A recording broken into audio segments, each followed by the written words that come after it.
আকাশবাণী কলকাতা। স্থানীয় সংবাদ পড়ছে ধৃতি সেন শর্মা।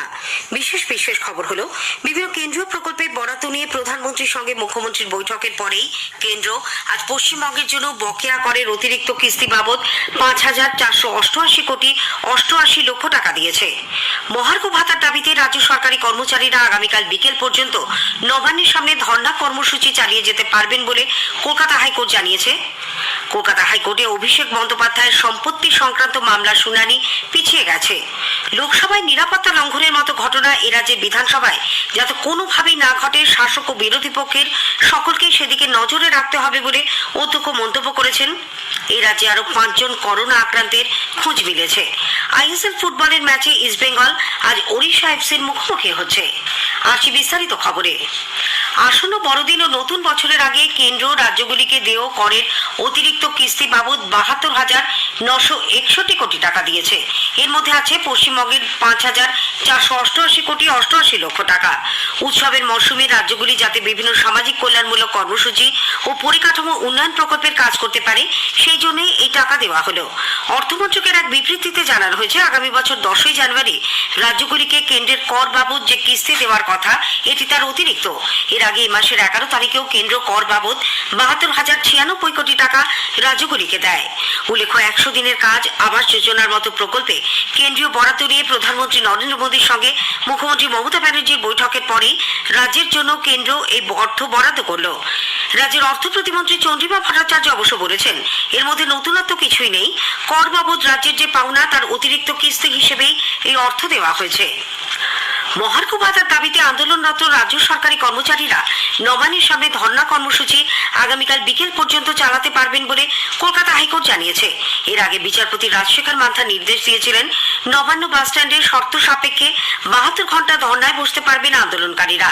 সেই নির্দেশকে চ্যালেঞ্জ জানিয়ে রাজ্য সরকার ডিভিশন বেঞ্চের দ্বারস্থ হলে মুখ্যমন্ত্রী মহার্ঘ ভাতা বৃদ্ধির ঘোষণা করলেও কেন এই আন্দোলন তা জানতে চান প্রধান বিচারপতি টি.এস. শিবজ্ঞানম। পরে অবশ্য ডিভিশন বেঞ্চ নির্দেশ দিয়েছে, নবান্ন বাস স্ট্যান্ডে 48 ঘন্টা এই ধর্ণা করা যাবে।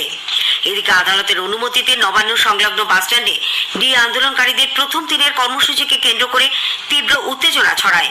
ভোরবেলাতেই নবান্ন চত্বরে ধর্ণায় বসা নিয়ে পুলিশের সঙ্গে তারা বচসায় জড়ান।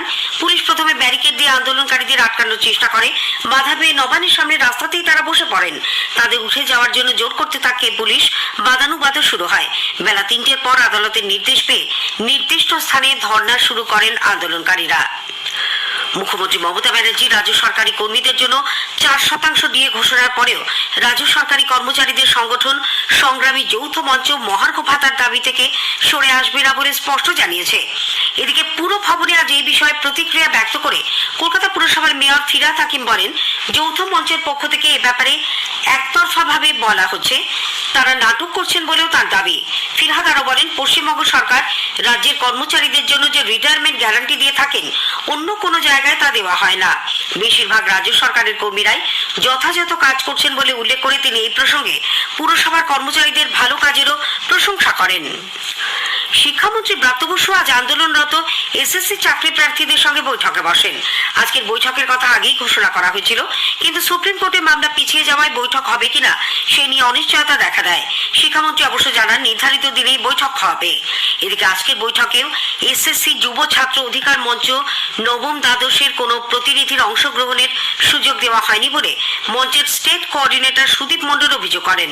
তিনি বলেন, গান্ধী মূর্তির পাদদেশে এসএসসি যুব ছাত্র অধিকার মঞ্চের ব্যানারে পরিচালিত নবম থেকে দ্বাদশের বঞ্চিত চাকরি প্রার্থীদের ধর্ণা আজকে 1013 দিন অতিক্রম করল। 2019 সালে কলকাতা প্রেস ক্লাবের সামনে একমাত্র এসএসসি যুব ছাত্র অধিকার মঞ্চের ব্যানারে নবম দশমের বঞ্চিত চাকরি প্রার্থীদের একাংশ 29 দিনের অনশন করেছিলেন।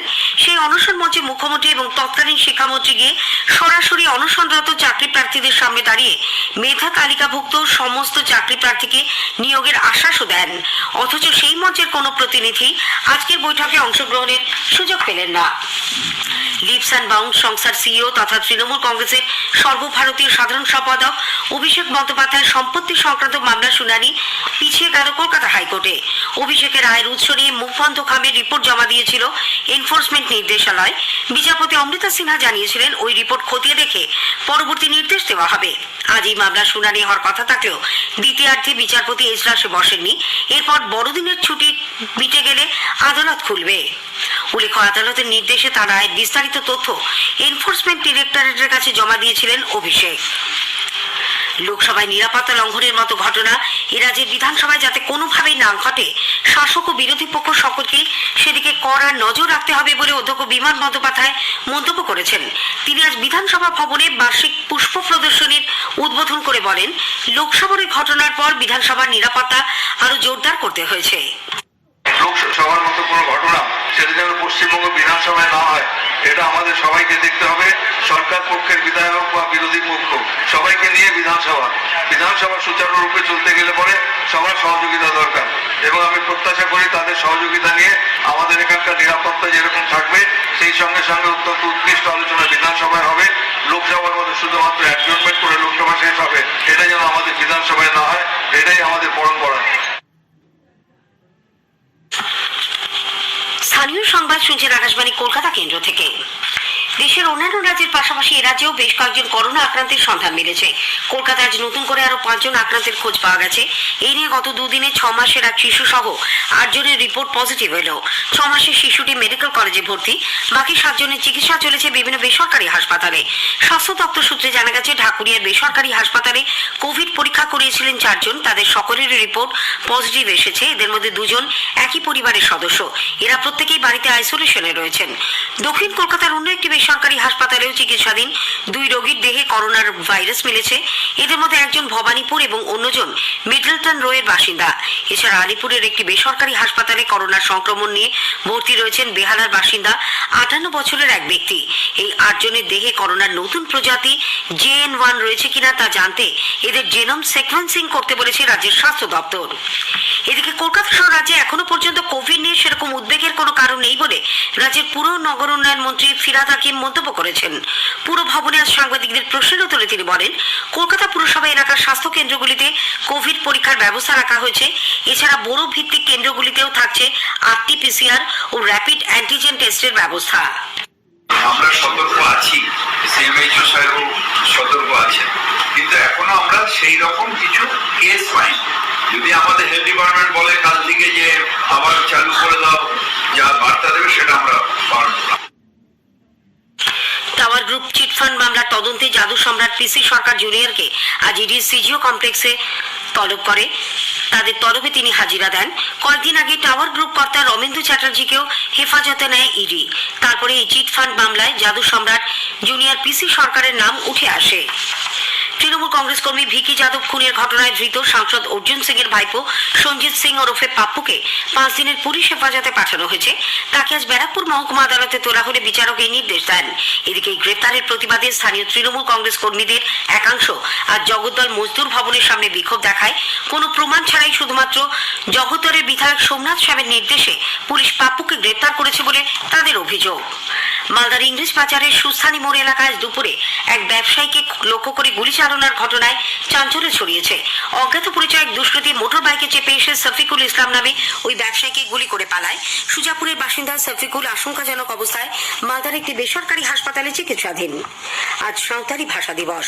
20 বছর আগে আজকের দিনেই সাঁওতালি ভাষাকে ভারতীয় সংবিধানের স্বীকৃত ভাষা হিসেবে গ্রহণ করা হয়। এই দিনটিকে স্মরণে রেখে ঝাড়গ্রাম জেলার বেতকুন্দ্রি ময়দানে 20তম সাঁওতালি ভাষা দিবস উদযাপন করা হয়। পুরুলিয়া জেলায় মানবাজার মানভূম মহাবিদ্যালয় সাঁওতালি বিভাগের উদ্যোগে এ নিয়ে এক বিশেষ অনুষ্ঠানের আয়োজন করা হয়েছিল। আদিবাসী ছাত্রছাত্রীদের শিক্ষার উন্নয়নের জন্য সারা দেশে 740টি একলব্য মডেল রেসিডেন্সিয়াল স্কুল চালু করার সিদ্ধান্ত নিয়েছে কেন্দ্রীয় সরকারের আদিবাসী উন্নয়ন মন্ত্রক। মন্ত্রী অর্জুন মুন্ডা আজ ঝাড়গ্রামের বেতকুন্দ্রি ময়দানে বলেন, কিছুদিনের ভিতরেই আমরা 10,000 টিচারের অ্যাপয়েন্টমেন্ট করছি। 38,000 টিচার্স অ্যাপয়েন্টমেন্ট করার আমাদের লক্ষ্য আছে। রাজ্য যেন স্ক্রিনিং এর কাজ স্টার্ট করে যাতে আমাদের স্টুডেন্ট এখানে অ্যাডমিশন পায়। পশ্চিমবঙ্গকে বেশি ধ্যান রাখতে হবে ট্রাইবাল এরিয়া এবং এই এরিয়ার ডেভেলপমেন্টের জন্য। যে টাকাগুলো আমরা দিচ্ছি ওই টাকা যেন এইখানে লোকের জন্য ভালোভাবে ইউজফুল হোক এবং ভালোভাবে যোজনা এইখানে স্টার্ট হোক। আইএসএল ফুটবলের ম্যাচে আজ ইস্ট বেঙ্গল ওড়িশা এফসির মুখোমুখি হচ্ছে। সল্টলেকে যুব ভারতী ক্রীড়াঙ্গনে খেলা শুরু রাত 8টায়। ইস্ট বেঙ্গল মাঠে আগামীকাল প্রথমবারের জন্য ইন্ডিয়ান ওমেন লিগের আসর বসছে। আগামীকালের ম্যাচে ইস্ট বেঙ্গল এফসি ও মাদুরাই সেতু এফসি মুখোমুখি হবে। খেলা শুরু দুপুর 1:30টায়। স্থানীয় সংবাদ শেষ হলো।